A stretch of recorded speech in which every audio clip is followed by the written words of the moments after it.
Et donc, je disais tantôt qu'on va devoir démarrer parce qu'on ne sait pas qui va nous rejoindre. Pour les autres, vous pouvez toujours euh, couper vos vidéos pour avoir une bonne réception.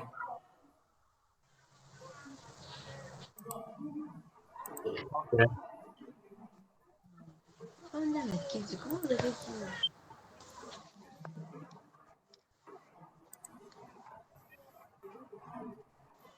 J'espère que tout le monde voit mon écran.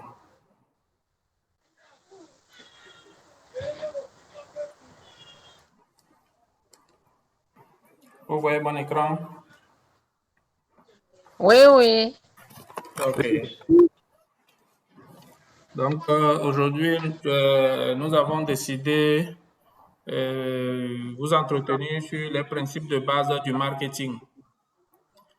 Je peux dire que ça Oui. fait une trentaine d'années que ce concept est entré dans nos vies. Avec le numérique, les nouvelles technologies, on entend de gauche à droite marketing, marketing, marketing. Alors que le marketing a existé, a toujours existé depuis longtemps avant l'arrivée, avant l'invasion des TIC. Seulement qu'avec les TIC, ça a pris une autre allure et cela, c'est plus remarquable, c'est plus visible. D'accord. Donc, le marketing constitue carrément un parcours de formation complète qui peut aller de 3 à 6 mois. Je dis 3 à 6 mois, je dis même de 3 mois à 3 ans. Est-ce que vous voyez? Donc, comprenez qu'en 2 heures, nous n'allons que toucher quelques aspects du marketing. Et comme on l'a dit, l'aspect principe de base. Qu'est-ce que le marketing? Quels sont les concepts qui sont liés au marketing?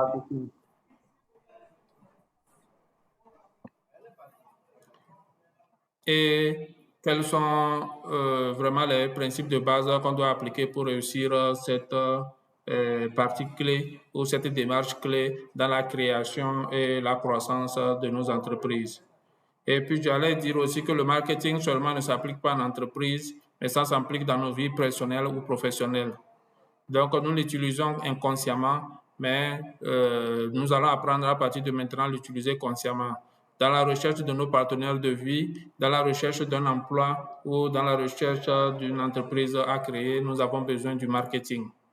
Donc, moi, je suis David Latier, directeur du cabinet LMD Consulting. C'est une entreprise spécialisée dans la formation et l'accompagnement des individus et des organisations en matière de leadership, management et développement. Nous avons démarré officiellement nos activités en 2021 et à ce jour, nous formons des gens, nous avons formé des gens sur plein de thématiques liées à l'entrepreneuriat ou à la vie associative ou au développement communautaire. Moi, particulièrement, je suis un entrepreneur et dans la formation, et je me suis intéressé au marketing et aujourd'hui, je vais vous entretenir sur ce que je sais et vous allez apprécier. Donc, les objectifs de cette formation sont ainsi. Il s'agit d'amener vous, les participants, de nous amener à définir le marketing et les concepts liés. Qu'est-ce que le marketing et quels sont les concepts qui sont liés à cela? À connaître les objectifs du marketing. Voilà, pourquoi on fait le marketing, qu'est-ce qu'on vise, qu'est-ce qu'on attend, et connaître les principes de base à appliquer dans toute démarche marketing.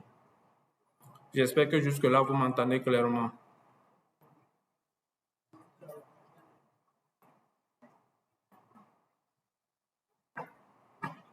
Donc, le plan de présentation se présente comme suit. En première partie, nous allons définir le marketing et les notions liées.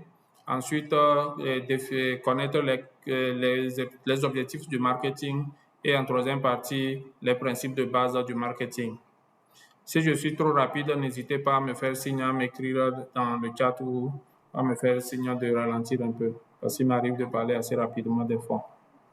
Merci.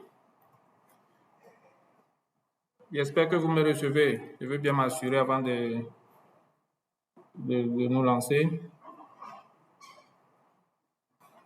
Madame Louise, c'est bon?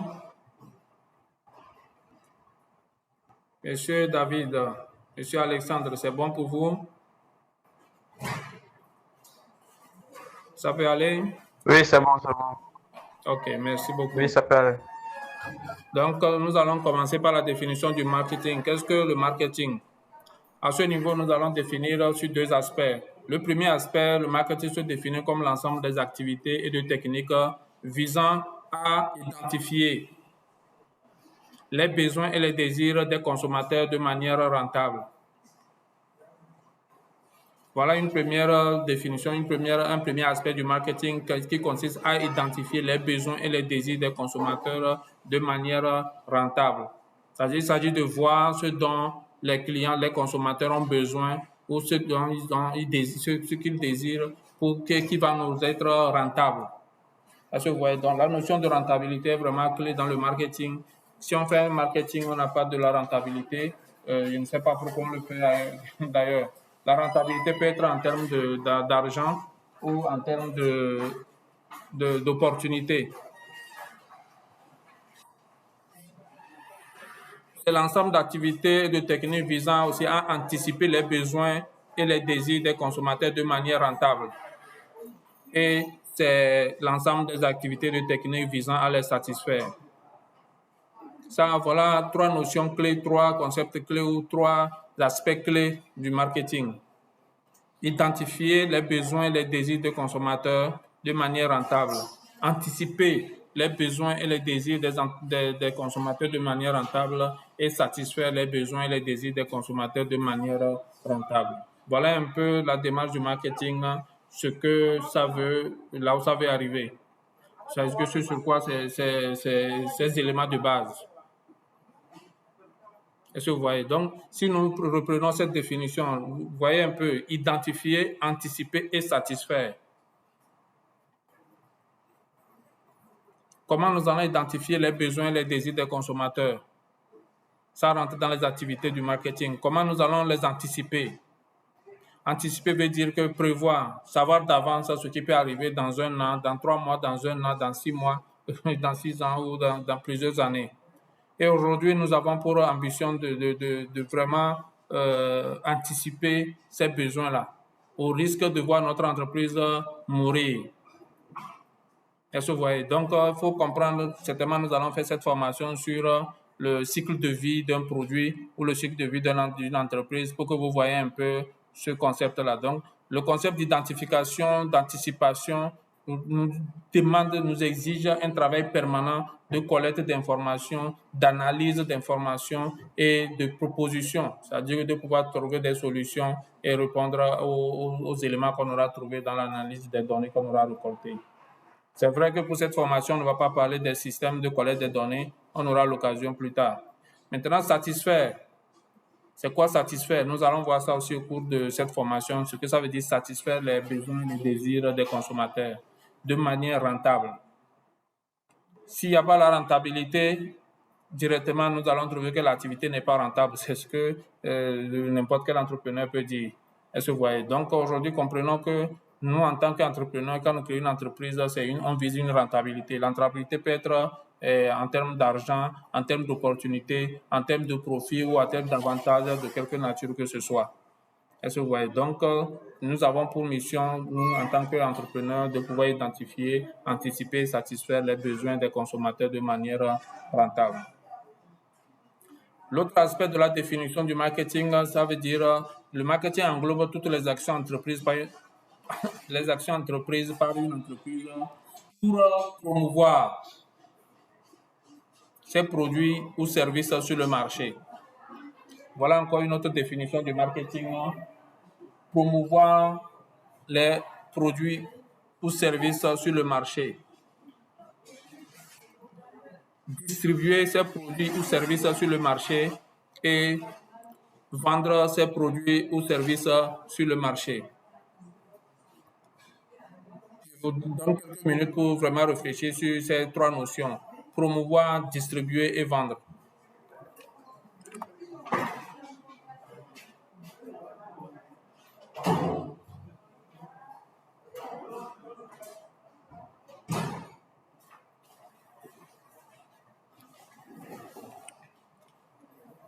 Donc, vous voyez que c'est un autre aspect clé du marketing.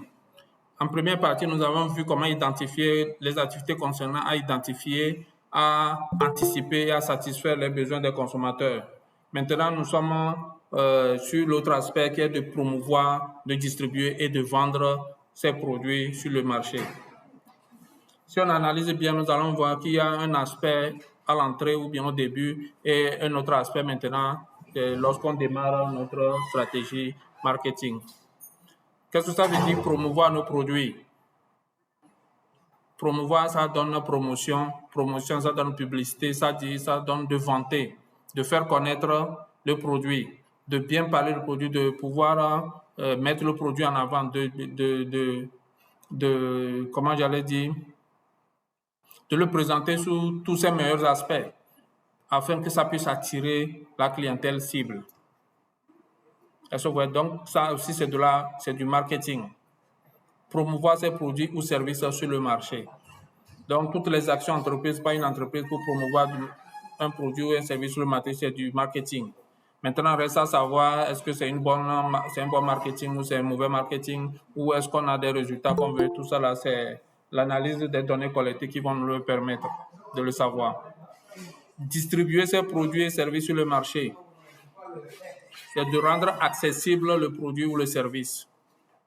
Je dis bien de le rendre accessible, c'est distribution du produit.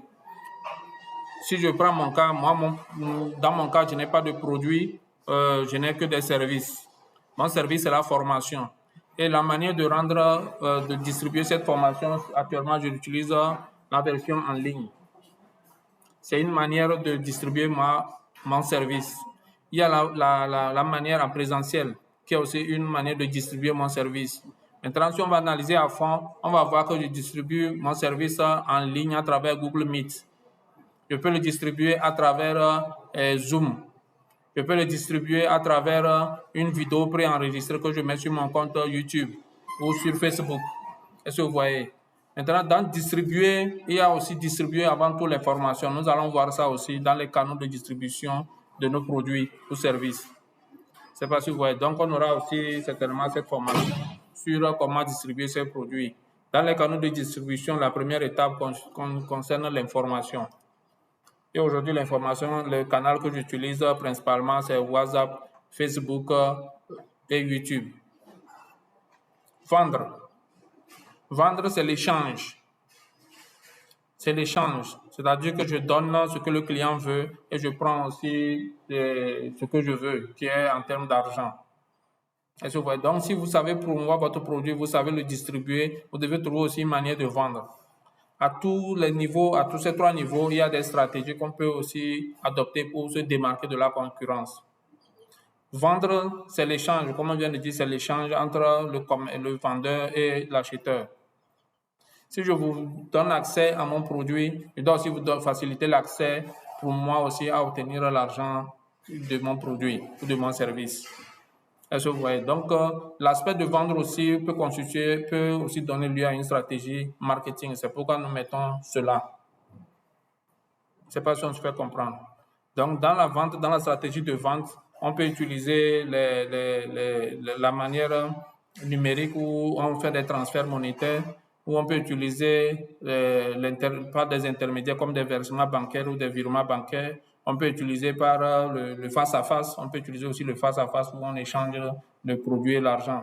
D'accord? Il y a aussi la livraison. Comment vous obtenez votre produit et comment j'obtiens mon argent. Donc, ça peut se faire au même moment ou bien ça peut se faire de manière différée. Est-ce que jusque-là, c'est bon pour vous? Est-ce que vous me suivez? Est-ce qu'il y a des questions jusque-là? Est-ce que le rythme, c'est bon? J'espère que les gens sont là.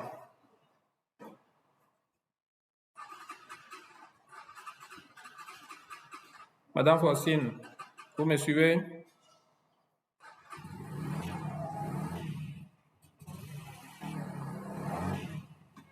On dirait que personne ne m'entend. Est-ce que vous m'entendez?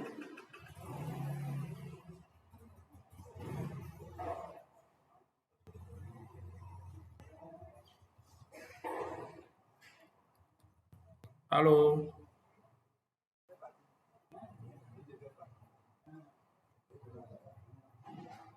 Monsieur David, Monsieur Alexandre, Madame Louise, quelqu'un n'a qu'à me faire signe pour que je me rassure que vous m'entendez bien.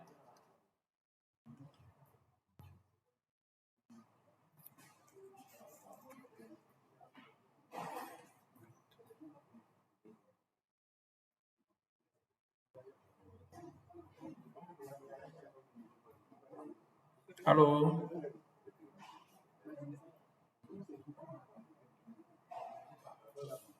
Est-ce qu'il y a quelqu'un?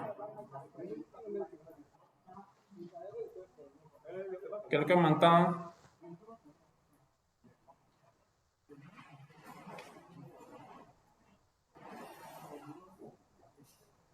Allô?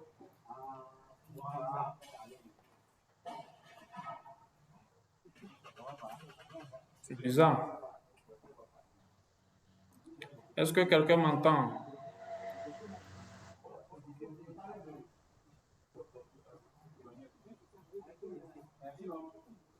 C'est bizarre. Est-ce que quelqu'un m'entend? Juste quelqu'un n'a qu'à réagir pour que je sois rassuré que vous m'entendez.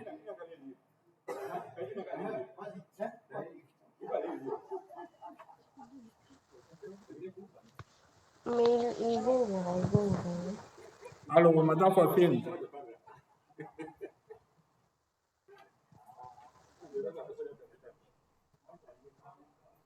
Quelqu'un m'entend?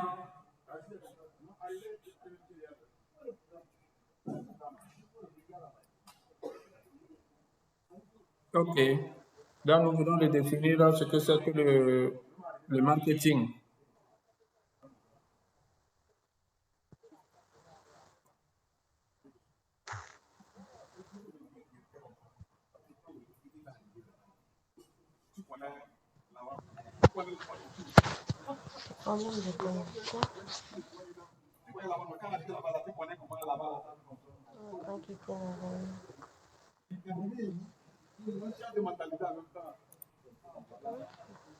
Allô? Allô, allô? Vous ne m'entendez pas Chez nous, c'était coupé. Il fallait me faire signe. Il fallait me faire signe. Depuis là, dès que vous ne m'entendez pas, n'hésitez pas à réagir, d'accord? Ah, ok. Donc, si vous perdez le son, n'hésitez pas à réagir. Bon, nous étions vendre, c'est l'échange. Non. Vendre, c'est l'échange. Si vous savez distribuer, vous pouvez vendre. Hein, c'est à ce niveau-là. Ok, d'accord. Là, merci beaucoup. Donc, on était sur le deuxième aspect de la définition du marketing qui est de promouvoir, de distribuer et de vendre. C'est bien cela? Oui. D'accord. J'espère que c'est pareil chez tout le monde. Si vous ne voyez pas mon écran ou bien si ça se coupe, n'hésitez pas à me le dire pour que je puisse me ressaisir parce que des fois, le souci de connexion, ça peut aussi faire des trucs. L'écran ne se présente pas à mon niveau. Oui, je crois que c'est bon maintenant.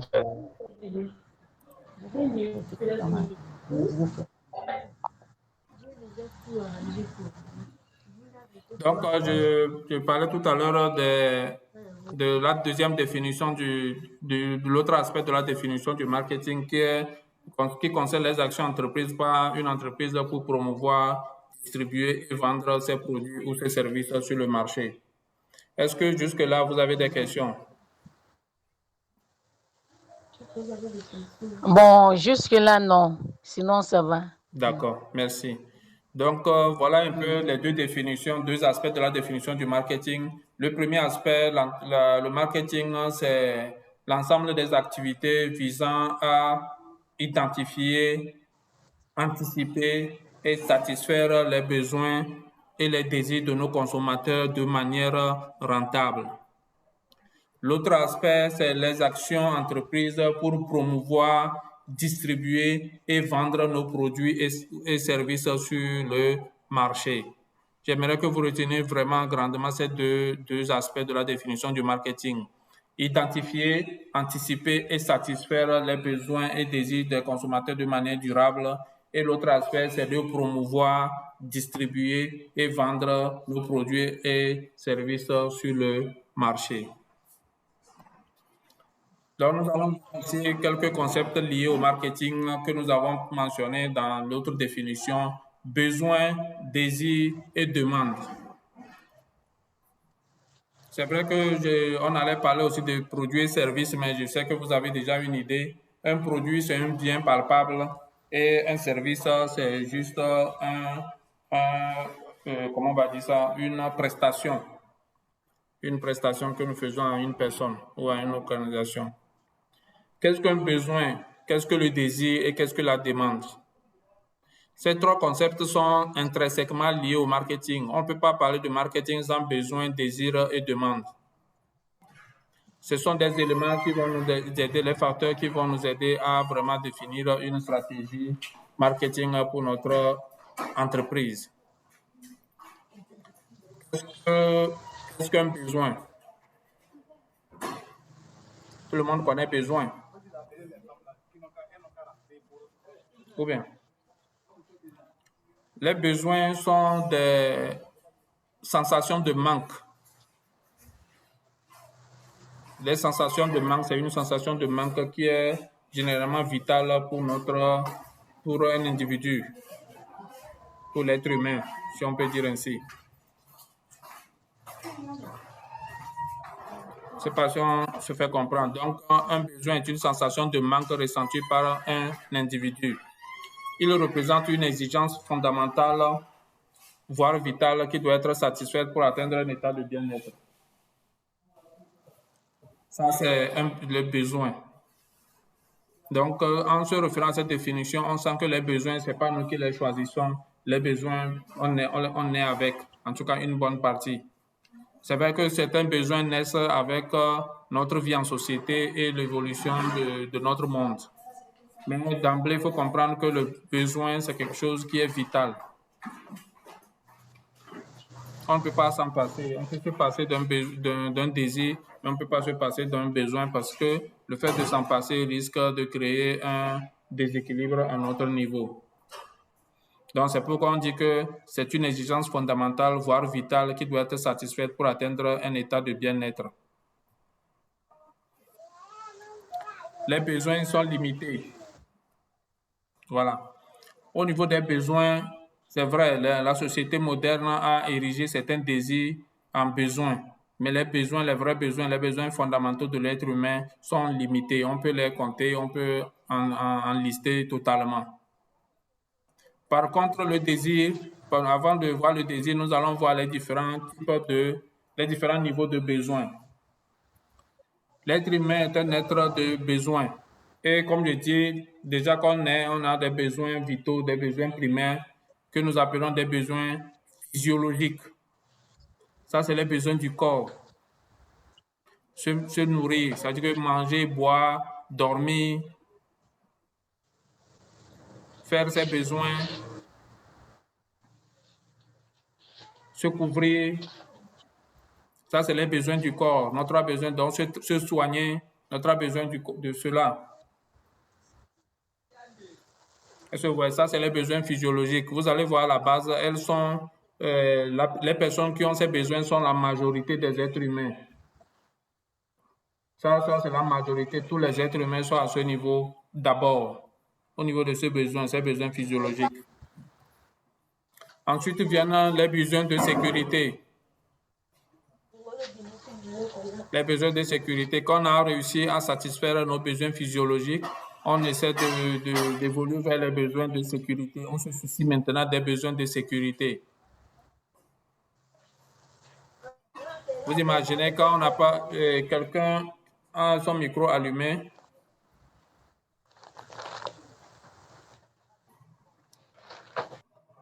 Voilà, donc je parlais du besoin physiologique les besoins physiologiques qui sont les besoins primaires, les besoins fondamentaux de l'être humain qui concernent la plupart des êtres humains. D'accord? Ça, ces besoins, c'est pas qu'ils sont plus nombreux, mais seulement beaucoup d'êtres humains ont ce besoin. D'accord, le besoin de se nourrir, le besoin de se laver, le besoin de manger, le besoin de se soigner, tout cela. Ensuite vient le besoin de sécurité qui nous amène à vouloir nous protéger, à vouloir nous éviter les travaux difficiles, les travaux pénibles. Voilà, quand l'homme a faim, par exemple, il s'en fout de la sécurité, mais quand il est rassasié, il a suffisamment de quoi se nourrir. Maintenant, il prend des mesures de sécurité pour éviter de se faire du mal et éviter qu'on le fasse du mal. Voilà, donc après ce désir de sécurité vient le besoin d'appartenance et d'affection. Quand on a suffisamment mangé et quand on est suffisamment en sécurité, maintenant on cherche à s'appartenir à des groupes ou à des catégories, des gens qui sont un peu d'une classe supérieure à la majorité. Vous pouvez déjà le remarquer déjà nous-mêmes à notre comportement, à nos manières lorsque nous évoluons sur le plan social ou sur le plan professionnel. Donc, il y a le besoin d'appartenance et le besoin d'affection. Le besoin d'appartenance peut se retrouver dans les associations professionnelles ou sociales, dans les associations sociales, dans les associations religieuses. Est-ce que vous voyez? Donc là, on cherche à rentrer dans une catégorie de personnes qui nous ressemblent, c'est-à-dire qui sont suffisamment à l'aise sur le plan physiologique et sur le plan sécurité. Et c'est là, maintenant, on commence même pas à chercher on cherche à combler les besoins d'affection. On cherche maintenant le grand amour et en tout cas, ces éléments qui l'accompagnent. Mais quand on est vraiment dans le besoin physiologique, on n'a pas vraiment ce souci d'amour ou quoi que ce soit. On cherche seulement un sexe pour assouvir ses besoins, mais on ne cherche pas à demander si la personne nous aime ou pas. Mais c'est quand on commence pas à avoir de l'argent, on commence pas à être en sécurité, maintenant on se dit que non, il faut qu'on nous aime. Ensuite, nous avons les besoins d'estime. Voilà, les besoins d'estime, de respect, de valeur. On veut qu'on nous respecte en tant qu'autorité, en tant que grande personne, en tant que quelqu'un qui a beaucoup de ressources. On demande aux autres de se soumettre à nos volontés. De nous accorder des préférences, de se mettre à notre disposition. Donc, à la fin, nous avons maintenant le besoin d'accomplissement, de réalisation de soi. C'est là maintenant on devient très spirituel. À ce niveau, on veut être très spirituel. On cherche maintenant à atteindre Dieu, à arriver au niveau de Dieu. Est-ce que vous voyez? Donc, voilà un peu les différents niveaux des besoins de nos consommateurs, en tout cas des êtres humains. Donc, le marketing, en tant que marketeur, en tant qu'entrepreneur, nous avons intérêt à connaître ces différents besoins, à les anticiper, c'est-à-dire à les identifier d'abord, à les anticiper et à voir comment nous allons les satisfaire pour créer une entreprise rentable. Parce que nous avons dit, le marketing, c'est d'identifier, d'anticiper et de satisfaire les besoins et les désirs de nos consommateurs de manière rentable. Donc, voilà les différents niveaux des besoins. Et ces différents niveaux des besoins concernent des catégories de personnes qu'il faut vraiment connaître. À ce niveau, nous parlons de la segmentation du marché, les différents segments du marché. Ça aussi, c'est une autre formation carrément. Comment segmenter le marché? Quels sont de tous les êtres humains que nous avons là, quel est le segment que nous allons viser? Est-ce les gens qui sont au niveau physiologique, niveau sécurité, niveau appartenance, niveau estime ou bien niveau réalisation de soi? Donc, selon les niveaux des besoins, les stratégies ne sont pas les mêmes, les coûts ne sont pas les mêmes. D'accord? Donc, comme je disais tout à l'heure, nous allons voir ça quand nous allons faire d'autres formations sur les stratégies marketing. J'espère que jusque-là, c'est bon. Est-ce qu'il y a des questions avant qu'on aborde le désir? Monsieur David, Madame Faustine. Oui, Madame Faustine. Bonsoir tout le monde, bonsoir monsieur. Il n'y a pas de questions. Je tiens à remercier pour la formation. D'accord, merci beaucoup.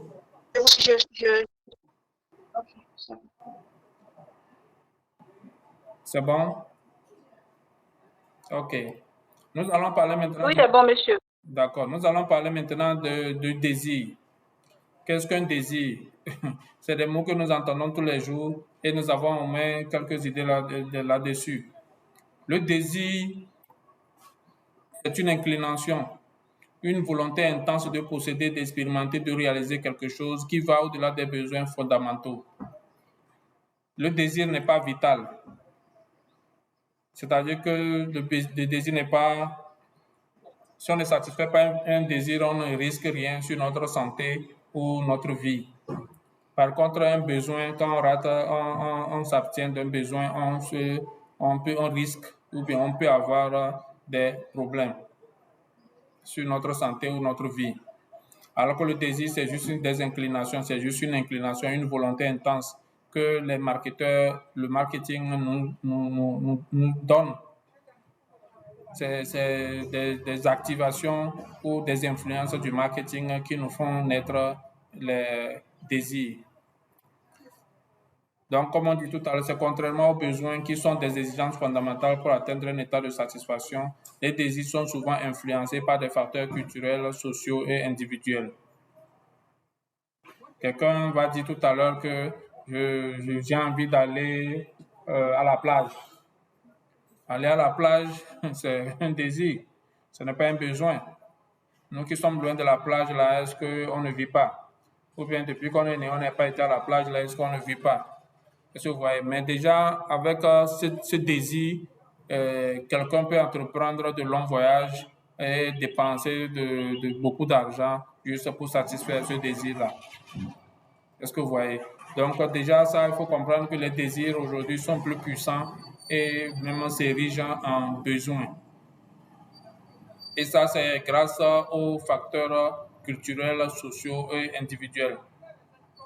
Est-ce que vous voyez? Donc aujourd'hui, il faut comprendre cela, il faut comprendre que vraiment les désirs sont en train de prendre le pas sur les besoins et la plupart des stratégies marketing maintenant jouent beaucoup plus sur les désirs parce qu'il est plus violent. Le désir est plus violent. Donc nous, en tant qu'entrepreneurs, en tant qu'entreprise, en tant que stratège, nous devons trouver comment nous allons activer les désirs de nos consommateurs sur nos produits ou bien nos services.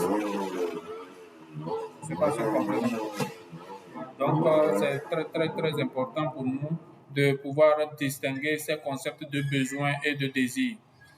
C'est très important de pouvoir analyser notre marché pour voir les besoins, entre les besoins et les désirs, lesquels sont les plus importants. C'est parce que vous voyez, si moi, selon mon analyse personnelle, dans notre société, surtout si je prends le cas de nos pays africains et en allant dans nos communautés les plus reculées, les besoins sont beaucoup plus...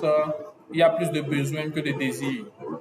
Les gens consomment pour satisfaire un besoin et non un désir. Je ne sais pas si vous voyez un peu ce que je veux dire. D'accord? Donc, c'est un élément très important à prendre en compte dans la création de nos entreprises. Je dis bien, la majorité de nos consommateurs consomment pour le besoin et non pour le désir. Est-ce que vous voyez? Donc, en tant que créateur d'entreprise aujourd'hui, nous devons vraiment mettre l'accent sur ces aspects, faire la distinction pour ne pas entreprendre des initiatives non rentables, ou du moins difficilement rentables dans le contexte actuel ou dans l'environnement actuel. Nous allons voir que les désirs sont illimités. Les désirs sont renaissants, c'est-à-dire que le désir, lorsqu'on satisfait un désir, il réapparaît. On le satisfait, il réapparaît et il devient de plus en plus puissant et finalement nous crée des dépendances.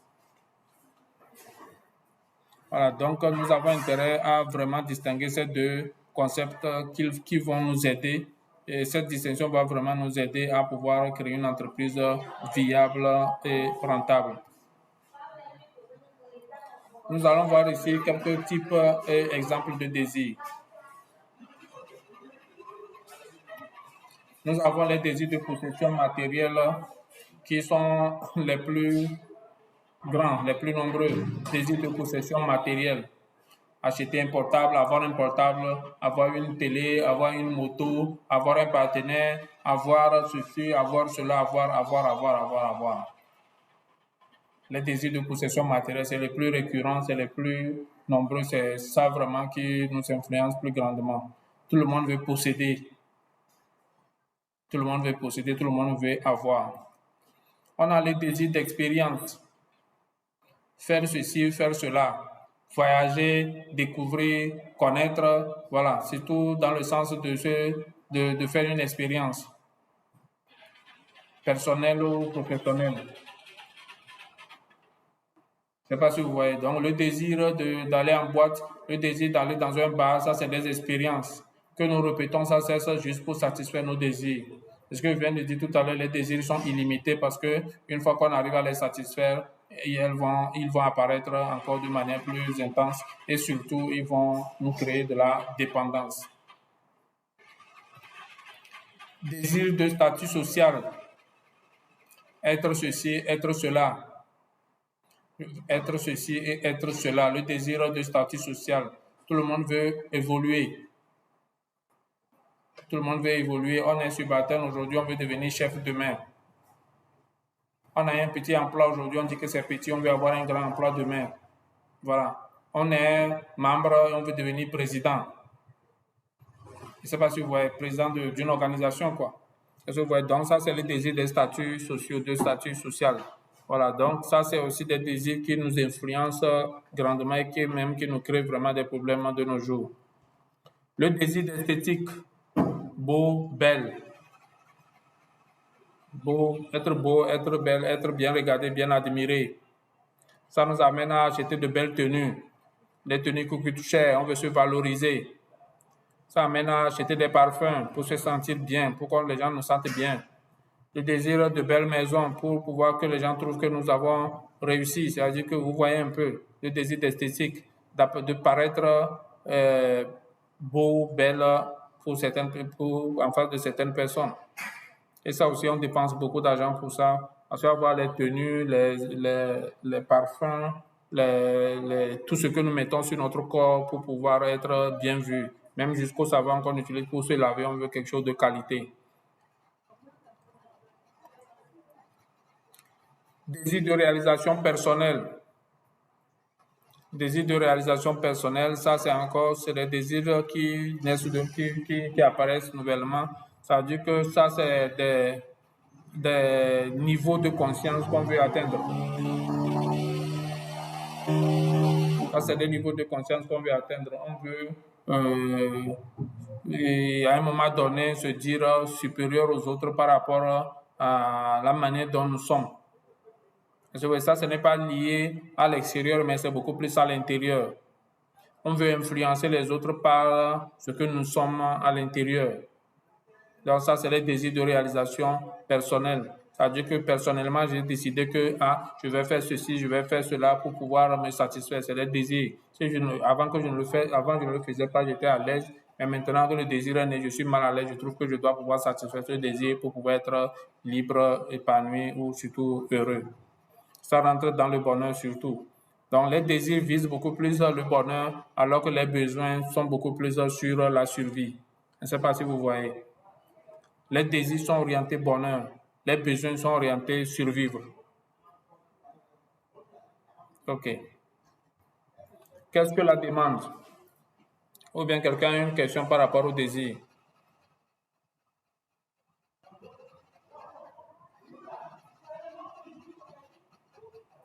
Qu'est-ce que la demande? Voilà encore un concept clé lié au marketing. La demande, c'est quoi? Nous disons tout le temps, nous les entrepreneurs de nos jours, il y a la demande, il y a la demande, il y a la demande. La demande, c'est quoi au juste? La demande, ce n'est pas le besoin. La demande, ce n'est pas le désir. C'est quoi la demande? Nous confondons ces trois notions, demande, besoin et désir. Je sens que ici, les gens souffrent de faim. Les gens souffrent non pas de quoi manger. Ils ont un besoin. Il n'y a pas encore de demande. Je ne sais pas si vous voyez. Ici, je sens que les gens cherchent à aller à la plage. Il n'y a pas la plage ici. Les gens ont des désirs non satisfaits. Il n'y a pas encore de demande. Maintenant, c'est quoi la demande? La demande en marketing fait référence à la volonté, à la capacité des consommateurs à acheter un produit ou un service sur le marché. Volonté et capacité. J'aimerais que vous reteniez ces deux notions dans ce qui concerne la demande. Volonté et capacité. Au niveau de besoin, il n'y a pas volonté. On ne choisit pas d'avoir faim. Au niveau de désir, on choisit, mais ce n'est pas un choix qu'on a fait volontairement, ou bien on a fait ce choix volontairement, mais finalement, c'est ce choix qui nous guide. Mais au niveau de la demande, il y a cette volonté, il y a cette capacité. On ne peut pas désirer ici, on ne peut pas demander ce qu'on n'est pas capable d'avoir. Je m'explique. On ne peut pas, je reprends, on ne peut pas désirer, on ne peut pas vouloir ce qu'on n'est pas capable d'avoir. Si nous prenons le cas des besoins, les gens ont envie de manger, les gens veulent manger. Le choix du plat à manger va dépendre de leur capacité. C'est-à-dire ce qu'ils veulent manger va dépendre de leur capacité à obtenir la chose. Quelqu'un qui a d'apparence, qui ne connaît pas pizza, ne va pas demander est-ce qu'on vend pizza, par exemple, dans une localité reculée. Je ne sais pas si vous voyez. Quelqu'un qui veut faire l'expérience d'avion ne va pas demander à d'apparence est-ce qu'on peut louer un avion ou bien je peux prendre un avion d'apparence. Est-ce que vous voyez? Donc, sa volonté, sa capacité en ce moment ne peut pas concorder.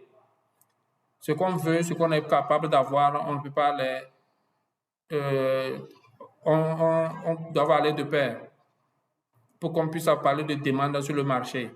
Ce n'est pas parce que j'ai rencontré un individu qui disait que s'il y a d'apparence, on avait un avion qui pouvait faire des allers-retours Lomé, que je vais me mettre à créer une entreprise qui fait ce voyage en avion. Ce n'est pas encore une demande. Comment connaître la demande? Ça, c'est à partir de l'étude, ce que nous appelons l'étude de marché. Ce n'est pas parce que quelque chose n'existe pas sur un marché que nous allons interpréter que c'est une demande. Je répète, ce n'est pas parce que quelque chose n'existe pas sur un marché que nous allons interpréter ça que c'est une demande. C'est très important. Nous devons nous assurer que ce qui n'existe pas sur le marché, les gens le demandent. Et combien de personnes nous demandent, c'est là maintenant nous allons parler qu'il y a demande. Les gens qui demandent, est-ce qu'ils sont capables, c'est-à-dire qu'avant qu'on l'exprime comme demande, est-ce qu'ils sont capables d'acheter ça à sa juste valeur? OK. La demande représente la quantité d'un produit ou d'un service que les consommateurs souhaitent acheter à un certain prix à un moment donné. C'est ce que je viens de dire par rapport à l'existence ou l'existence d'un produit sur le marché. Prenons l'exemple de voiture. Et je me retrouve par exemple à Mandouri, ou sur le marché de Mandouri, il n'y a pas une boutique de vente de voitures. Je ne peux pas dire qu'il y a demande là-bas. Ça, c'est un. Nous prenons l'exemple de téléphone portable ou, je ne sais pas, bon, d'iPhone, téléphone portable iPhone. Nous allons interpréter ça comme demande. iPhone même, c'est trop. Ça veut dire qu'on va prendre un produit plus simple, même si nous prenons les portables terre à terre qu'on peut retrouver à Mandouri, où les gens veulent acheter du portable et ils n'en trouvent pas. C'est la deuxième phrase de ce que je dis. Donc, la quantité du produit sur le marché, les gens ont acheté jusqu'à c'est fini, on ne trouve plus à acheter. Ça aussi, c'est une demande. C'est-à-dire le produit, dès qu'il apparaît sur le marché, est rapidement acheté. Ou les gens ont acheté suffisamment qu'il en manque sur le marché, ou ce qui est sur le marché n'arrive pas à satisfaire les attentes ou les besoins des consommateurs. Est-ce que vous voyez? Donc, la demande c'est important de comprendre cette notion pour pouvoir choisir les secteurs dans lesquels nous créons nos entreprises, les produits que nous créons à l'endroit de nos consommateurs. Aujourd'hui, nous créons des produits d'abord et nous voulons les faire accepter par nos consommateurs, alors que ça devait être l'inverse. Nous devons d'abord s'assurer, vérifier, voir ce dont les consommateurs ont besoin avant de voir quelles sont les entreprises ou les produits que nous allons créer pour les satisfaire. Si je prends mon cas, si aujourd'hui j'ai décidé de créer une entreprise de formation, de coaching et conseil, c'est parce que j'ai déjà fait un travail en amont, c'est-à-dire qu'un travail pour pouvoir voir les besoins des gens et particulièrement les jeunes. L'actualité déjà parle de la situation des jeunes, la situation liée au manque d'emploi et au chômage. Il y a manque d'emploi, il y a chômage.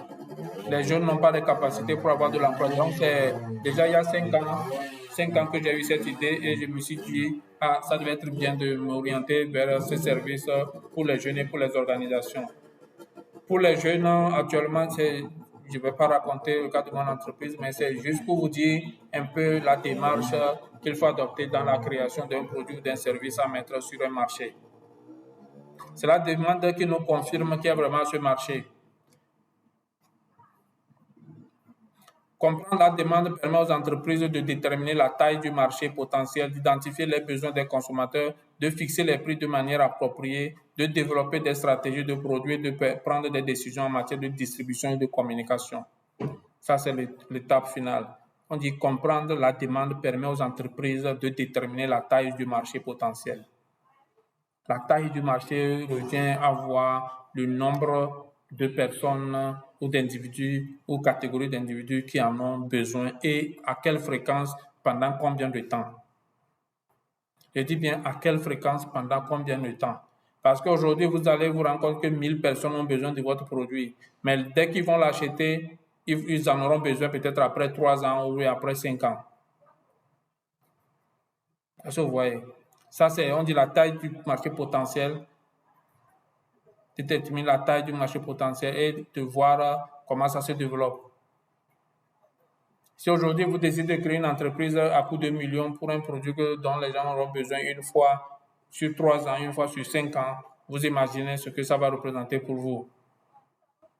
Donc, c'est très important de pouvoir faire une étude de marché pour pouvoir évaluer la demande avant de pouvoir se lancer dans la création d'entreprise. Ça, c'est vraiment mon conseil. D'identifier les besoins des consommateurs, de fixer les prix de manière appropriée. Ça, c'est par rapport au coût de production de nos produits ou bien de nos services. S'il va nous falloir dépenser beaucoup pour créer un produit ou un service pour des gens qui n'ont pas les moyens d'en acheter, est-ce que notre activité sera rentable? Est-ce que vous voyez? Donc, c'est très important de comprendre cet aspect. Maintenant, de développer des stratégies de produits et de prendre des décisions en matière de distribution et de communication. Distribution, c'est les canaux que nous allons utiliser pour rendre accessibles nos produits ou nos services à nos consommateurs.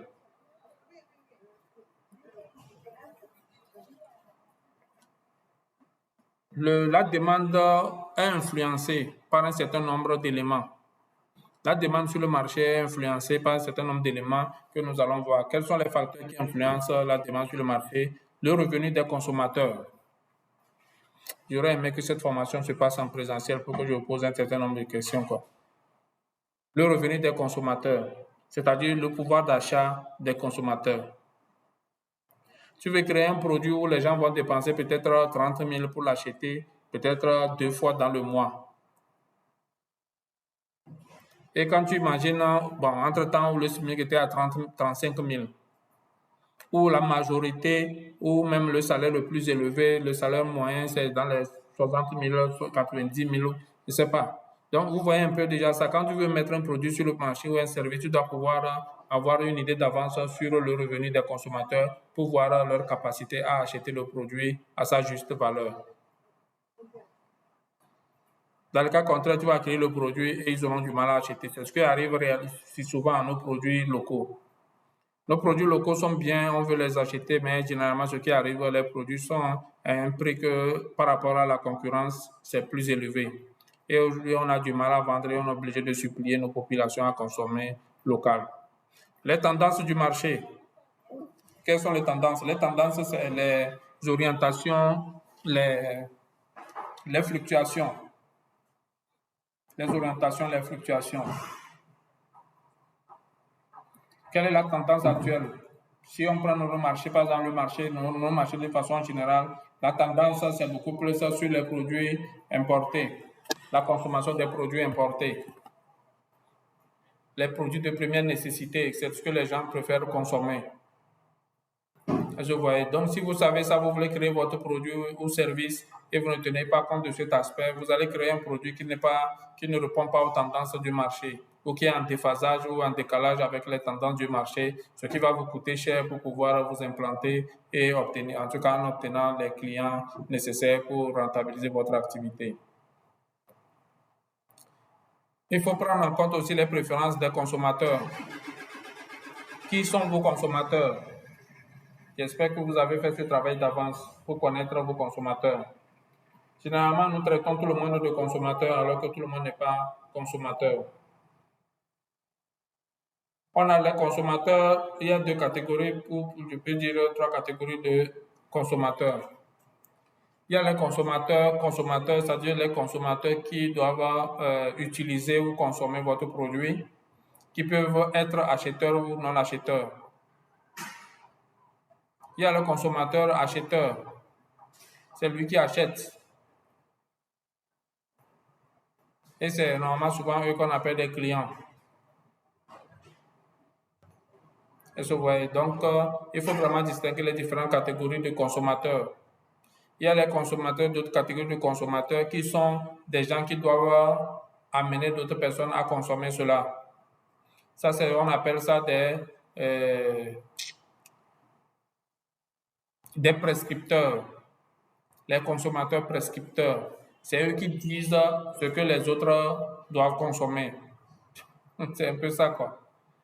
Donc, dans tous les cas, nous aurons certainement cette opportunité pour suivre ces formations si le temps nous permet.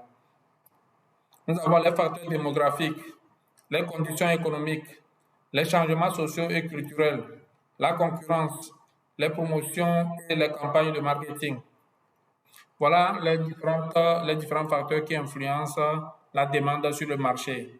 Les facteurs démographiques, au fur et à mesure que la population s'augmente, la demande de certaines choses s'augmente. Certains produits ou services vont s'augmenter. Les conditions économiques, plus les gens ont de l'argent, plus ils vont vouloir beaucoup de choses.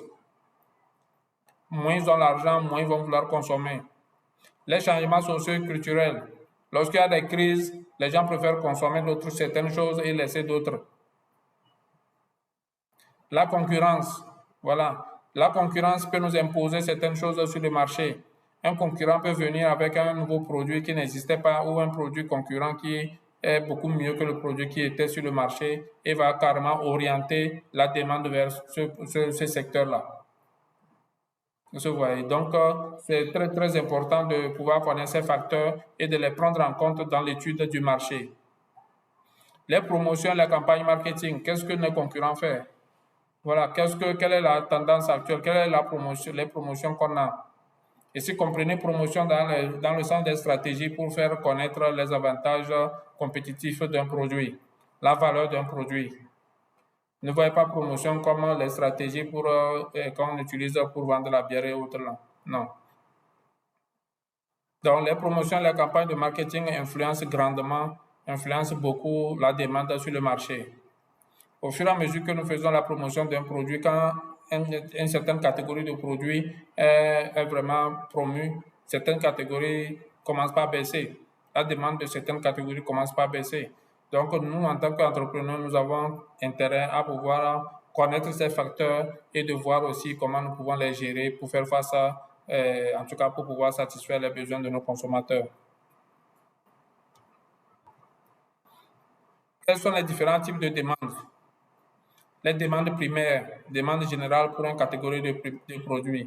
Les demandes sélectives, demandes pour une marque spécifique. Les demandes latentes, demandes potentielles non encore exprimées. La demande induite, demande créée par une activité marketing. La demande négative, demande pour éviter un produit ou une marque. J'espère que vous arrivez à comprendre un peu ce que je veux dire. Demande primaire, ça c'est la demande générale d'une catégorie de produits. Ça c'est ce que nos communautés savent faire, c'est ce que nos populations savent faire. D'accord? On consomme les produits, on demande de façon primaire, c'est-à-dire que les produits, le riz, le haricot, les produits de consommation généralement là, donc ça c'est une demande primaire. La demande sélective. Il y a plein de ce produit sur le marché, mais on ne veut pas se plaindre dans cette catégorie particulièrement, cette marque particulièrement qu'on cherche.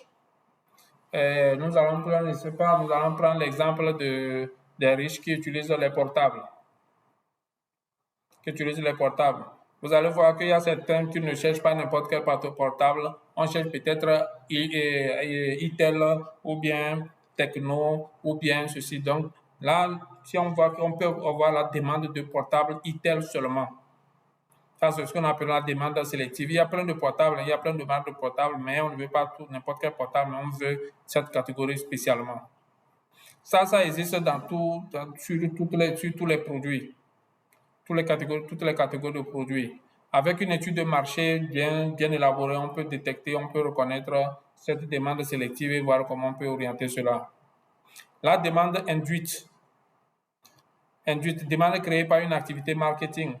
C'est-à-dire qu'on peut faire une stratégie marketing pour amener les gens à demander plus une catégorie de produits sur le marché. Ça, c'est vraiment fort. Ça, c'est vraiment le top du marketing. C'est ce que nous devons faire même pour nos produits et services. Maintenant, la demande négative, c'est-à-dire qu'on choisit tel produit pour ne pas choisir tel autre produit.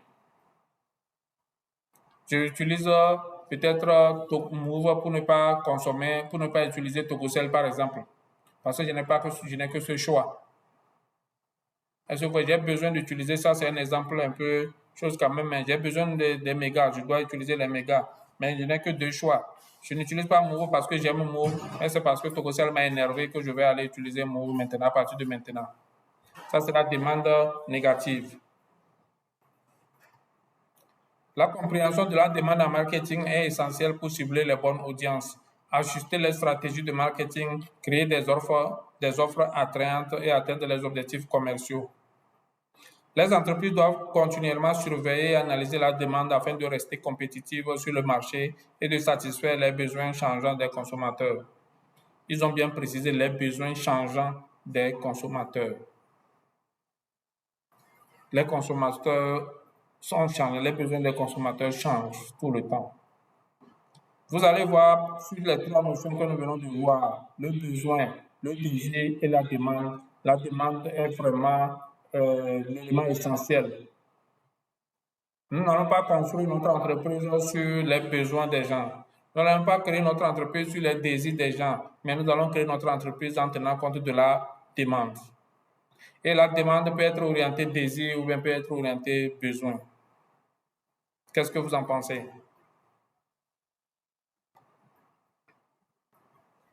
Vous êtes là?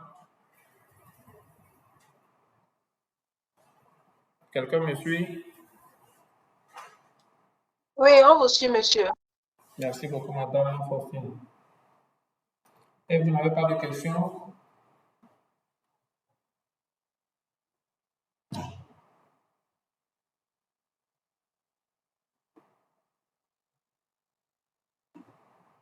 OK. S'il n'y a pas de questions, je suppose que le message est assez clair. C'est ça qui me ferait énormément plaisir. Mais si ce n'est pas assez clair, n'hésitez pas à m'arrêter pour que je puisse donner quelques autres explications. Nous allons voir tout à l'heure aussi quelques concepts clés aussi liés au marketing. Très clés même d'ailleurs. La valeur, la satisfaction et la qualité.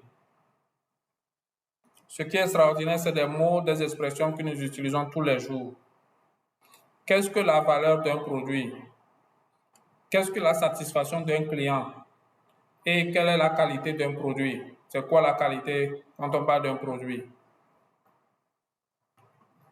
Ça, c'est des questions fondamentales que nous aurons, en tout cas, nous allons découvrir tout à l'heure. On dit qu'un produit a de la valeur, qu'un produit est de qualité. On dit qu'un client est satisfait. C'est quoi ça? Qu'est-ce que cela veut dire?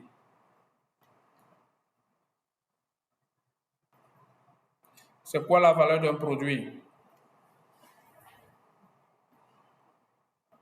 Quelqu'un peut essayer de répondre? Madame Louise, Monsieur David, Monsieur Alexandre, Monsieur Kibam. Qu'est-ce que la valeur d'un produit? Quelqu'un peut essayer? OK. Dans cette formation, je dirais que la valeur d'un produit, c'est l'avantage, c'est le profit, c'est ce que le client va tirer comme bénéfice de notre produit ou bien de notre service. C'est l'avantage compétitif.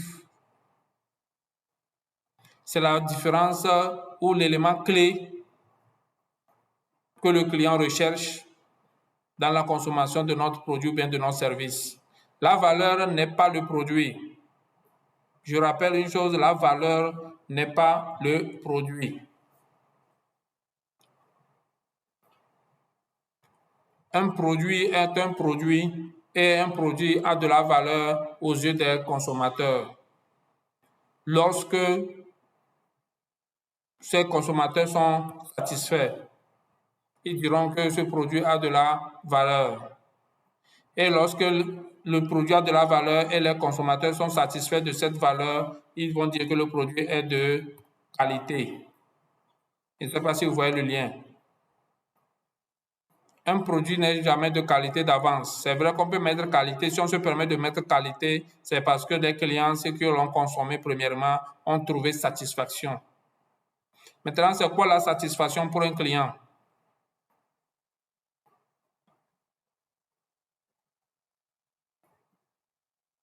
Permettez que je revienne un peu sur l'élément de valeur. C'est vrai que j'aurais aimé que ça soit vraiment en présentiel pour qu'on puisse vraiment analyser cet aspect. C'est-à-dire que nous confondons cet élément au produit ou bien au service. Aujourd'hui, par exemple, si je prends mon cas toujours, notre service, c'est la formation. Aujourd'hui, je peux prendre le service spécifique, la formation sur le marketing. Ça, c'est un de mes produits, ça. Formation sur le marketing. Et le produit va être livré peut-être pour que le client soit satisfait. Il faut 3 mois pour le former, pour délivrer la totalité de mon service. Si à la fin de 3 mois, qu'est-ce que le client attend? Qu'est-ce que je promets au client à la fin des 3 mois? C'est ça qui fait la valeur de ma formation. Il ne s'agit pas de dire aux gens la valeur, la formation c'est ceci ou cela, mais qu'est-ce que le client va tirer, qu'est-ce que le client va gagner en suivant cette formation. C'est ça la valeur. Et c'est ça qui fera la satisfaction du client. Quand le client obtiendra ce qu'il attend de ce produit ou de ce service, on dira que le client est satisfait. La promesse du produit ou du service, le client l'a eu. Pour cette formation, je vous ai promis que vous allez découvrir les concepts clés liés au marketing, les principes de base du marketing. Ce qui va vous permettre de savoir créer votre entreprise ou de développer votre entreprise dans les meilleures conditions. Et ce sont ces concepts clés que je suis en train de vous faire découvrir.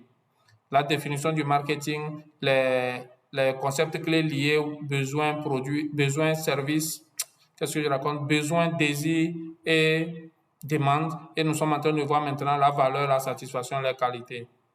La satisfaction, c'est le gain des avantages du produit. Et lorsqu'un produit a un avantage particulier, on dit que le produit ou le service a de la valeur. Et lorsque le client reçoit cette valeur, ça devient, on appelle cela la qualité. Nous avons une formation qu'on appelle comment déterminer la proposition de valeur de notre produit ou bien de notre service. On verra si aussi on a l'occasion de le faire. Maintenant, nous allons voir les différentes valeurs d'un produit. Valeur fonctionnelle. Valeur fonctionnelle, c'est beaucoup plus au niveau du fonctionnement d'un produit ou bien d'un service. J'ai acheté un portable pour qu'il fonctionne. Si le portable fonctionne, c'est que le portable, je suis satisfait comme je veux.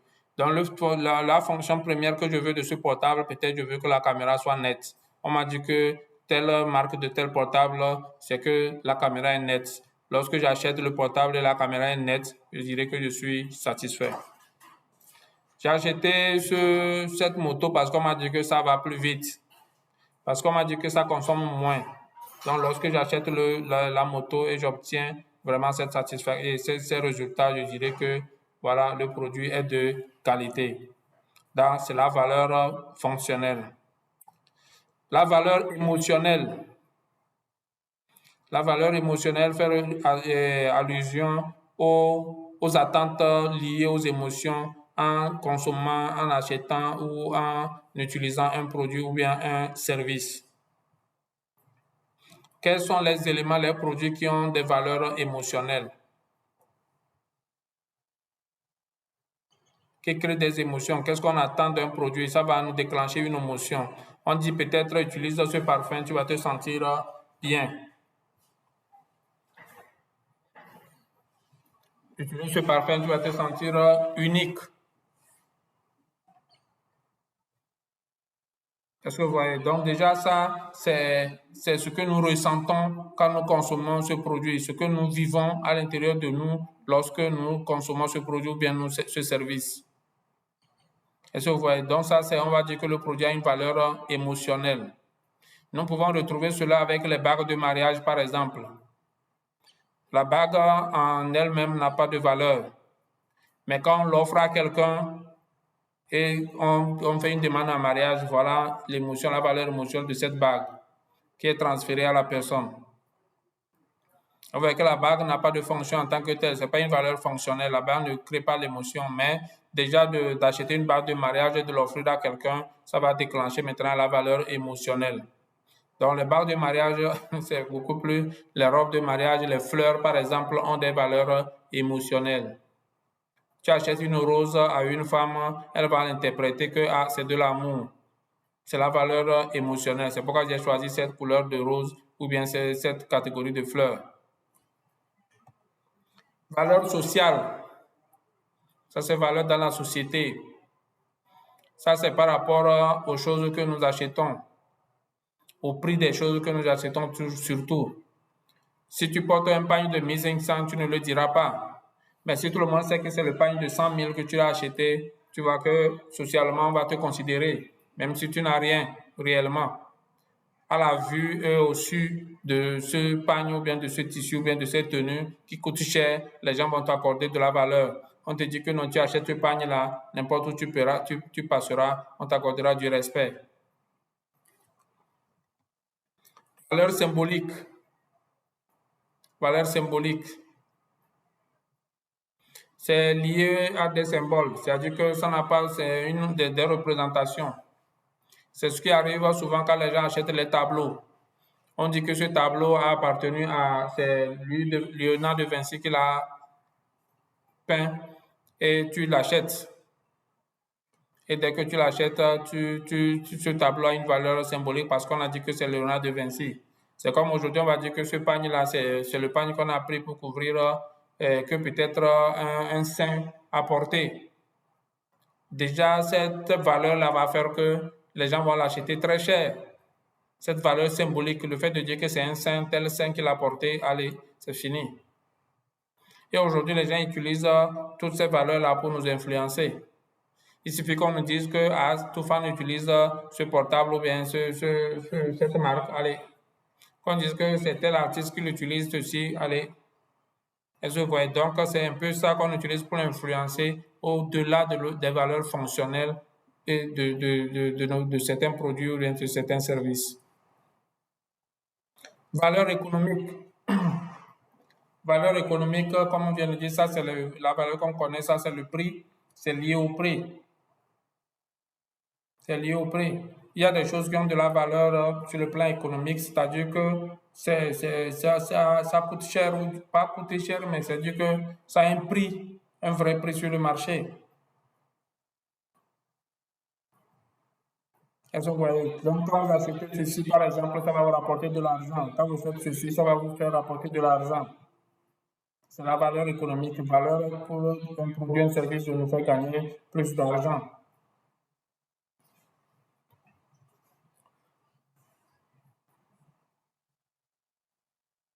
Maintenant, nous allons voir les facteurs qui influencent la satisfaction client. Nous venons de voir les valeurs, les facteurs qui influencent la valeur. Nous avons vu ce que c'est qu'une valeur et les facteurs qui l'influencent. Maintenant, nous allons voir ce que c'est que la satisfaction client et les facteurs qui l'influencent. Pour la satisfaction, nous avons dit que la satisfaction, c'est l'attente que le client attend de la consommation d'un produit ou d'un service. Quelle est l'attente, quelles sont vos attentes par rapport à un produit ou bien à un service?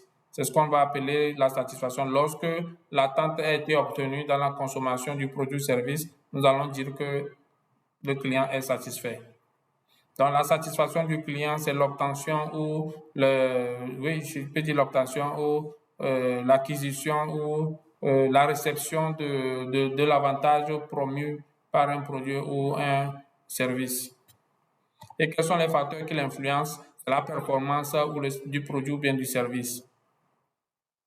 Et c'est la performance. C'est pour dire quoi? J'ai utilisé un produit, comme on a dit, peut-être ça traite telle maladie.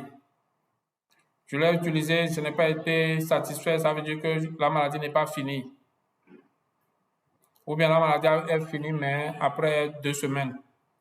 Je prends tel autre produit qu'on dit que ça traite aussi cette maladie. Maintenant, je le prends, ça autre en 1 semaine, je suis guéri.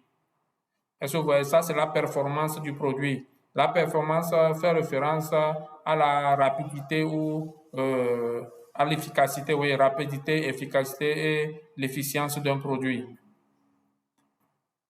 Rapidité, c'est-à-dire que les résultats sont rapides, viennent assez rapidement, et efficace, c'est que les résultats viennent comme ça, ils doivent venir et viennent totalement, et efficient, c'est-à-dire qu'en très peu de temps, ou avec très peu de ressources.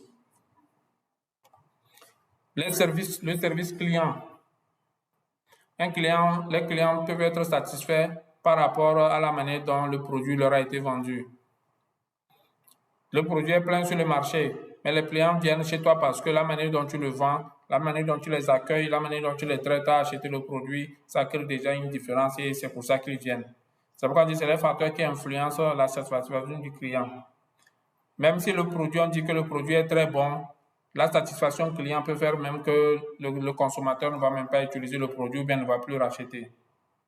C'est vrai qu'on a dit que le produit est bon, ça soigne telle maladie et c'est efficace, mais déjà que le jour où la personne vient acheter, on l'a mal accueilli, déjà il peut déclencher, il peut dire qu'il ne va plus acheter le produit, bien que le produit soit efficace pour lui. Donc vous voyez que c'est un facteur qui influence la satisfaction client.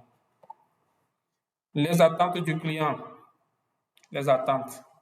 Il faut que les attentes du client soient en concordance avec les promesses du produit ou du service. C'est pourquoi nous, les entrepreneurs, nous, les marketeurs, nous devons vraiment nous assurer des attentes du client avant de leur vendre les produits ou les services. Et ça se fait toujours par des questions. Est-ce que vous voyez, quand quelqu'un dit qu'il a besoin de quelque chose, veut acheter chez vous quelque chose, vous pouvez lui poser des questions. Ah, la personne vient, vendez-moi ce médicament. Vous pouvez lui poser la question, vous voulez en faire quoi? Ah, je souffre du palu et on m'a conseillé de l'utiliser. Mais déjà, vous, en tant que producteur, en tant que connaisseur du produit, vous devez vraiment vous assurer que effectivement le produit va répondre aux attentes du client. C'est ce que nous faisons avec notre cabinet. Nous faisons en sorte que le client sache vraiment ce qu'il veut avant de lui délivrer ce qu'on a lui délivrer. C'est ce que vous allez constater. Vous êtes rentré dans le groupe et à chaque fois, je vous envoie une liste de thèmes pour la formation et vous choisissez la formation qui vous convient. C'est vrai, c'est une étape pour recueillir vos attentes. Après la formation, on vous envoie des formulaires pour exprimer votre satisfaction par rapport à la formation que vous avez suivie et les aspects sur lesquels vous pouvez apporter vous souhaitez apporter des améliorations ou bien vous souhaitez nous suggérer des améliorations. Les attentes clients sont très importantes, sont très essentielles dans la relation client. Ça aussi, c'est une formation, la relation client. Communication et marketing. Voilà, ça dépend de comment vous parlez du produit. Comment vous faites la promotion du produit? Comment vous communiquez sur le produit? Il y a plusieurs techniques là-bas, il y a plusieurs stratégies. Certains utilisent, il y a plusieurs manières de faire connaître un produit. On peut utiliser les réseaux sociaux, la communication sur les réseaux sociaux. D'autres peuvent utiliser des sites internet, d'autres peuvent utiliser des événements. Des événements comme des foires, des salons, des festivals et d'autres rencontres de sensibilisation, d'information, même de formation. Est-ce que vous voyez? Donc, tout cela peut influencer la satisfaction du client. Un client peut être satisfait de votre produit parce que vous avez organisé une formation qui montre aux gens comment utiliser le produit. La formation était gratuite et c'est là le client a mieux compris comment utiliser le produit. Il est satisfait et il va trouver que le produit est bon. Mais si votre produit ne nécessite pas une formation, mais nécessite une notice, c'est-à-dire mettre un papier pour montrer comment consommer, comment utiliser votre produit, si vous ne l'avez pas fait, le client risque de ne pas être satisfait. Et quand il ne sera pas satisfait, il va mettre sur l'ensemble du produit alors que la démarche pour mieux consommer le produit et recevoir les promesses du produit, le client ne l'a pas adopté et il n'a pas eu et il va dire qu'il n'est pas satisfait et le produit n'est pas de bonne qualité. L'expérience globale. Ici, ça résume tous les aspects. Les facteurs que nous venons d'énumérer, même ce n'est que des facteurs globaux. Si nous allons en détail, nous allons pouvoir voir d'autres petits aspects qui influencent la satisfaction client. L'expérience globale, c'est dit que de l'information, du moment où le client connaît le produit jusqu'à ce qu'il ne consomme le produit, qu'est-ce qui s'est passé? Qu'est-ce qui s'est passé? Donc, un client peut vous reprocher peut-être de ne lui avoir même pas informé plus tôt, de n'avoir pas communiqué suffisamment sur le produit ou le service pour qu'il soit informé. Est-ce que vous voyez? De n'avoir pas utilisé les bons canaux pour l'informer, de n'avoir pas utilisé les bons horaires pour lui rendre le produit accessible, de n'avoir pas utilisé les bons véhicules ou bien les bons moyens de transport pour lui rendre le produit accessible. C'est comme les gens vont me reprocher peut-être pour les heures de la formation ou pour le canal de la formation. Les gens vont dire, ah, pourquoi ne pas utiliser WhatsApp ou Telegram et j'utilise Meet où ils ont des difficultés à accéder. Est-ce que vous voyez? Nous sommes conscients de cette situation, c'est ce que nous appelons expérience globale, mais nous faisons des efforts aussi pour améliorer, pour satisfaire la majorité. On ne peut pas satisfaire tout le monde, on peut satisfaire la majorité. C'est ça qui fait que dans la stratégie marketing, c'est toujours ciblé. C'est spécifique. Lorsque c'est spécifique, ceux qui ne sont pas dans le spécifique là, s'ils ne sont pas satisfaits, ce n'est pas grave. Mais ceux qui sont dans les spécifiques là, s'ils ne sont pas satisfaits, c'est ça qui est grave. C'est ce que nous appelons la segmentation du marché et nous avons le segment cible ou la clientèle cible. Lorsque la clientèle cible n'est pas satisfaite, là, vous avez intérêt à revoir votre stratégie ou à revoir votre produit, en tout cas, à revoir à quel niveau se trouve le problème. Qu'est-ce que la qualité d'un produit? Nous avons déjà dit plus haut, la qualité d'un produit ou d'un service, c'est la mesure dans laquelle il satisfait ou dépasse les attentes des clients. Lorsque le client reçoit les attentes et ces attentes sont comblées, il va dire que le produit est de qualité. Ici, ça ne veut pas dire que le produit vient de l'Europe ou bien vient de n'importe quelle partie du pays du monde, de n'importe quel pays du monde, et nous allons dire que c'est qualité, non. Ce sont les attentes comblées de la clientèle. C'est vrai, l'extérieur ou les grandes entreprises nous influencent déjà en mettant sur leur boîte qualité. Que bonne qualité ou qualité supérieure, et ça nous influence déjà. Nous aussi, nous pouvons le faire. Mais nous devons le faire après d'avoir su auprès de nos clients que nos produits sont vraiment de qualité. Parce que quand nous mettons qualité supérieure et nos consommateurs ne sont pas satisfaits, n'ont pas reçu cette qualité supérieure, je vous assure, on risque de perdre notre marché. Donc, la qualité représente la performance, la fiabilité, la durabilité et les caractéristiques générales d'un produit qui contribuent à sa capacité à remplir sa fonction prévue et offrir une valeur aux utilisateurs. Ça, c'est point. Je suppose, j'espère que vous me suivez attentivement. Parce que ces informations, ces éléments, vraiment, on ne le savait pas et nous avons créé des entreprises dans le vide. Aujourd'hui, la création d'entreprise ne doit pas être un hasard, mais doit être une étude suffisamment approfondie. Comme je viens de dire, la qualité représente la performance. Donc, la qualité d'un produit peut être dans sa performance, dans sa fiabilité, dans sa durabilité, dans les caractéristiques générales qui contribuent à sa capacité à remplir sa fonction prévue.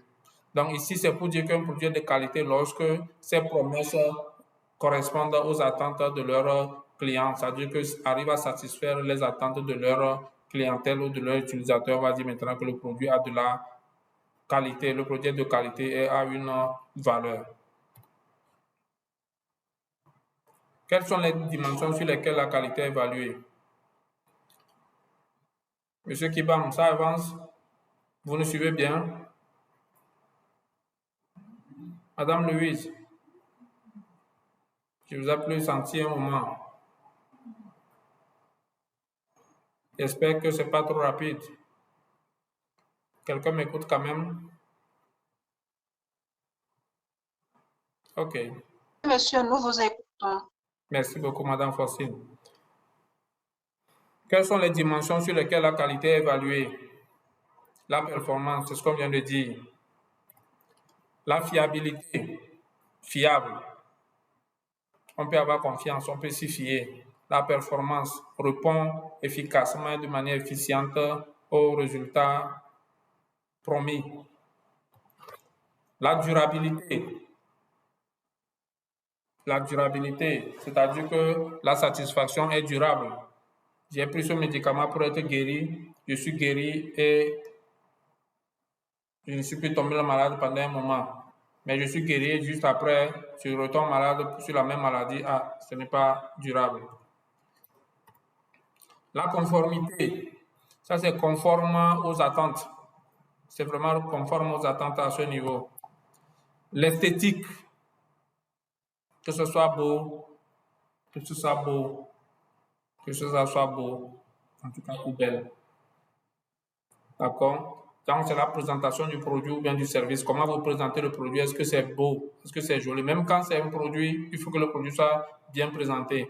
Aujourd'hui, vous recevez des documents de mes formations. Actuellement, vous êtes en train de suivre mon PowerPoint et vous voyez les couleurs, vous voyez les animations, tout ça, là, ça rentre dans l'esthétique.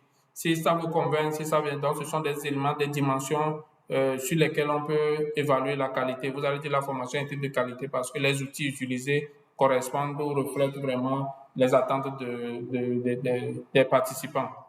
Est-ce que vous voyez? Le service après-vente. D'autres disent le service après-service. Le service après-vente, ça veut dire qu'après la formation, après la vente, qu'est-ce que nous faisons avec le client? Qu'est-ce qu'on a fait? Un client peut trouver un produit de qualité, même si le produit n'a pas satisfait ses attentes, au moins vous l'avez appelé pour lui demander est-ce qu'il a été satisfait. Mais au moins, comme il n'a pas été satisfait, il vous a dit qu'il n'a pas été satisfait, déjà ça peut le motiver, ça peut l'encourager à encore acheter le produit à votre niveau. Mais s'il n'a pas été satisfait, vous ne le savez pas. Lui, il n'a pas été satisfait, il reste dans son coin, il reste chez lui, il pourra vous faire la contre-publicité. Il pourra déjà propager le message et dire aux autres qu'effectivement, le produit n'a pas satisfait ses attentes. Mais si aujourd'hui vous l'avez appelé pour constater s'il a été vraiment satisfait par rapport aux attentes, à ses attentes au produit, et s'il a été vraiment, il n'a pas été satisfait, mais il apprécie quand même le fait de le rappeler pour lui demander s'il a été satisfait ou pas. Donc voilà, toutes ces étapes font l'objet du marketing. Vous comprenez déjà à partir de là que le marketing est vaste et est minutieux. C'est-à-dire que ça touche des aspects très minimes du processus de création, de gestion d'entreprise, c'est-à-dire le processus d'identification, d'anticipation et de satisfaction des désirs et besoins de nos clients.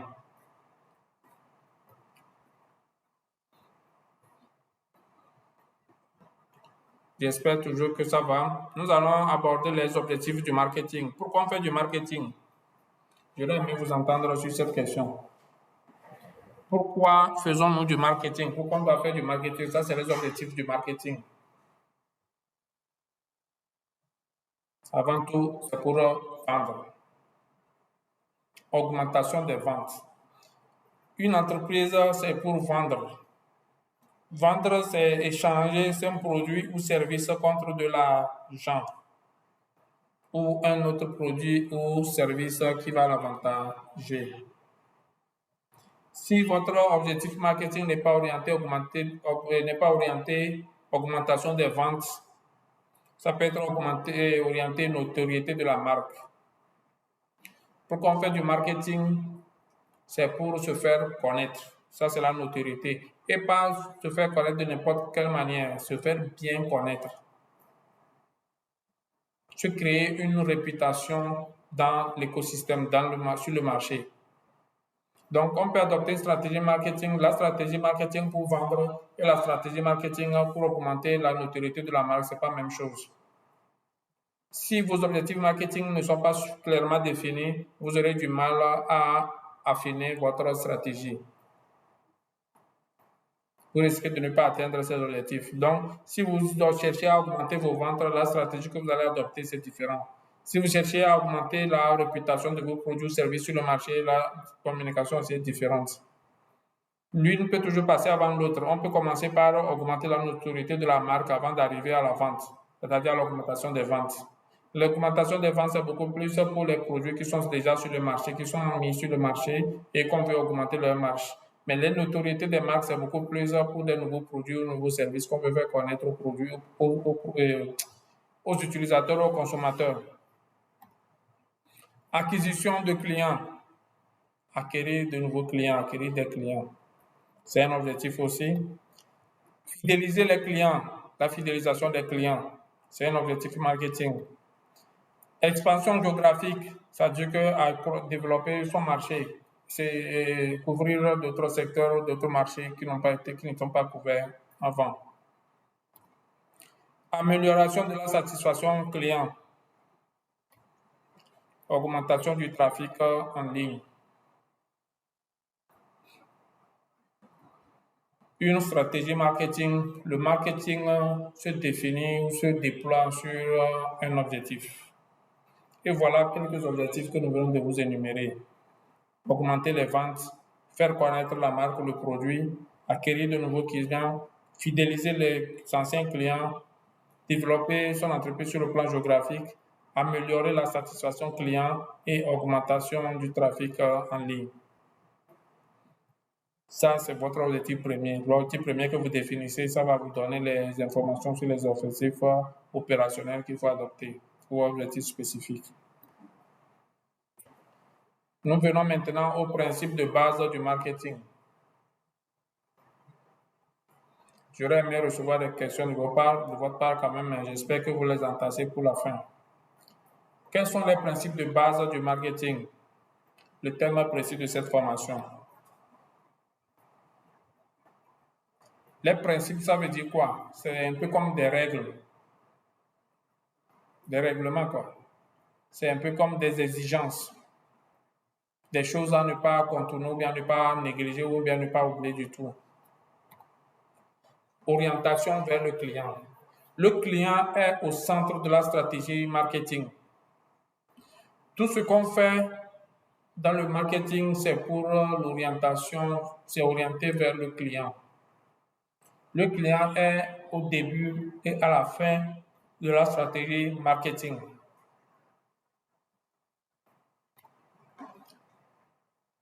La segmentation client, la segmentation segmentée, ciblée et positionnée.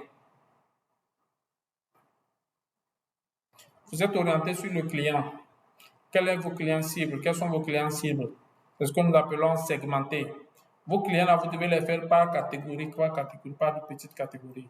Je dis que mes clients, ce sont les jeunes, mais quelle catégorie de jeunes?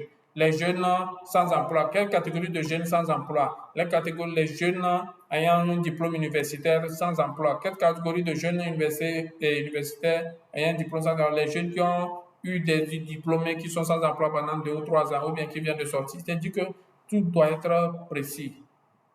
La cible doit être clairement définie et positionnée. Positionner, c'est la position qu'on va adopter pour pouvoir faire face ou bien pour pouvoir atteindre cette cible. C'est un peu comme le jeu de flèche. Pour pouvoir atteindre ma cible avec ma flèche, je dois savoir dans quelle position je dois pouvoir me positionner pour que le vent ou le public ou telle personne, telle chose ne m'influence pas. Ou je sais que j'ai suffisamment la bonne position pour pouvoir atteindre mes objectifs, pour pouvoir atteindre la cible. C'est pareil pour le marché, pour le marketing. Aujourd'hui, si vous avez ciblé votre catégorie de jeunes, c'est les jeunes diplômés de plus de 3 ans qui sont sans emploi, ou peut-être les jeunes diplômés de l'enseignement technique ou de l'enseignement professionnel, tout dépend. Si vous les avez choisis, vous allez voir où est-ce que vous allez les trouver. Comment vous allez les trouver, comment vous allez les faire venir chez vous et quelle position vous allez adopter. Nous allons voir cette formation plus tard, le positionnement des entreprises. Je ne sais pas encore si on va le voir quand même, mais dans le cadre de la formation sur le marketing, le parcours complet de la formation sur le marketing, on fait aussi la formation sur la stratégie de positionnement.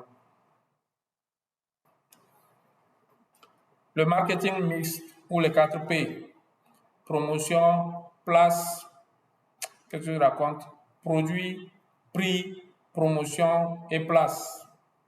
Le produit, à cette étape, on peut aussi créer de l'innovation.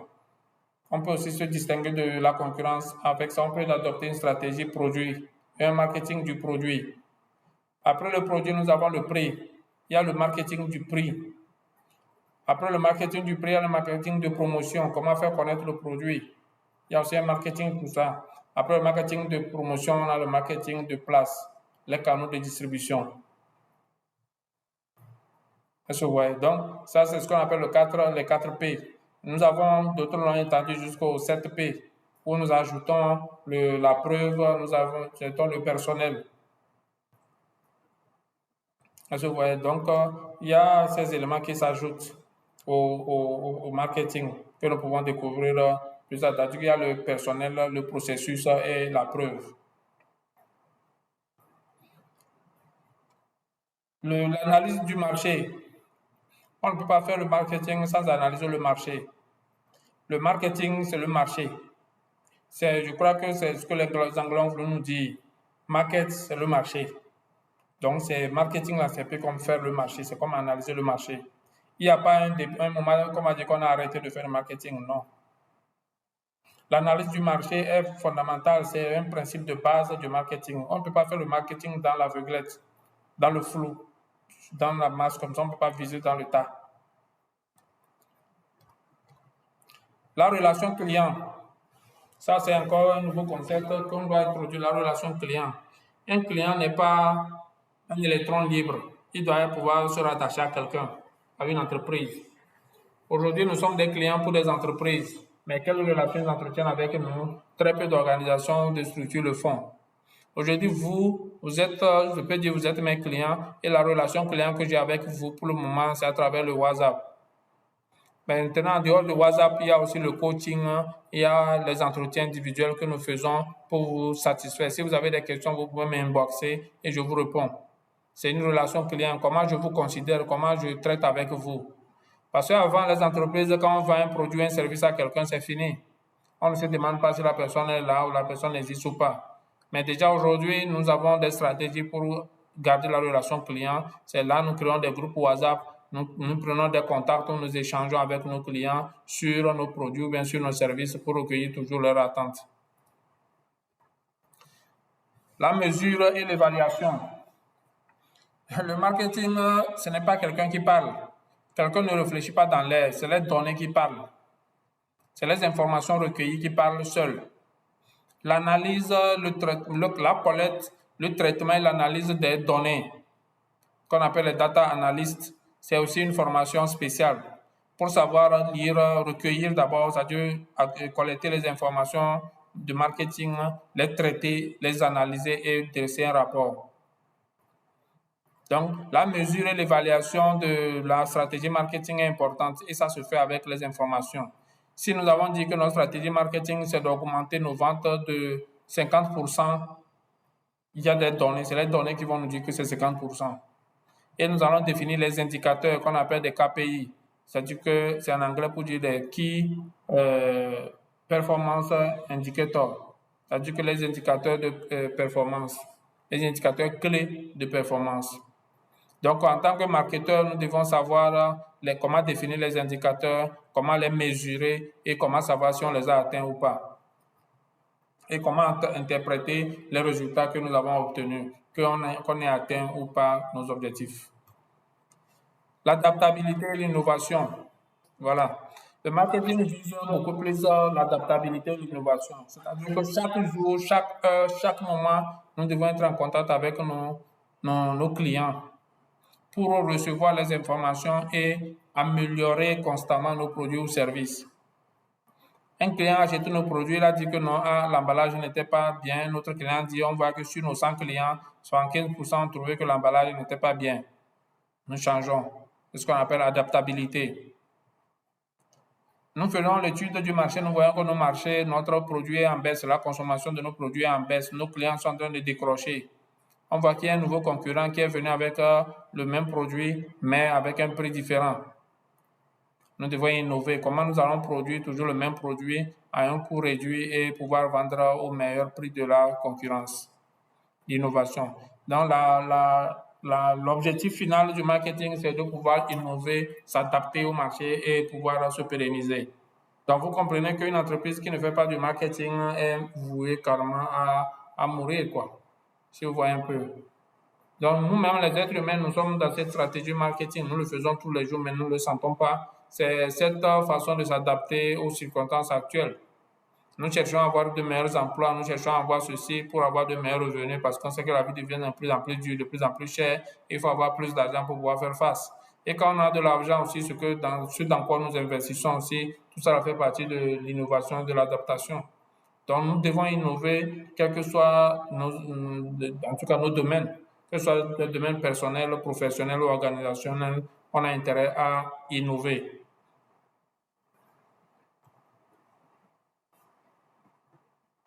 Mesdames et messieurs, voilà ce que j'avais prévu pour vous cette soirée. Je suis là pour répondre à vos questions.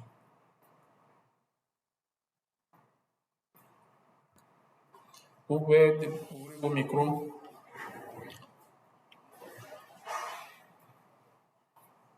Et me poser des questions maintenant. Je suis à votre écoute.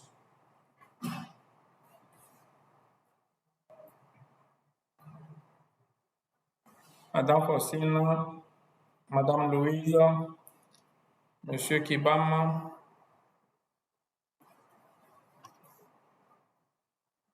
vous me recevez?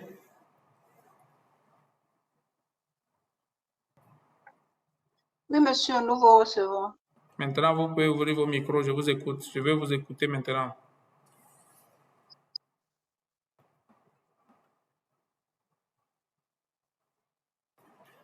Quelles sont vos questions par rapport à toute cette formation? Tout ce que vous avez suivi, j'entre la formation, je viens de vous présenter les principes de base du marketing. Nous venons de définir ce que c'est que le marketing. Nous avons vu les concepts liés au marketing.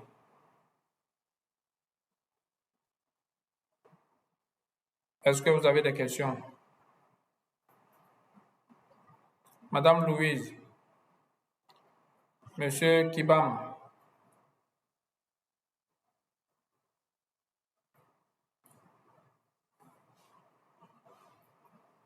vous êtes là quand même? Ou bien j'ai parlé trop rapidement?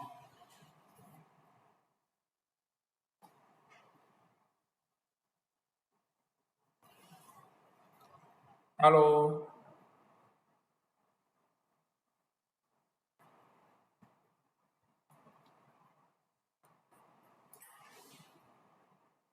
Quelqu'un m'entend?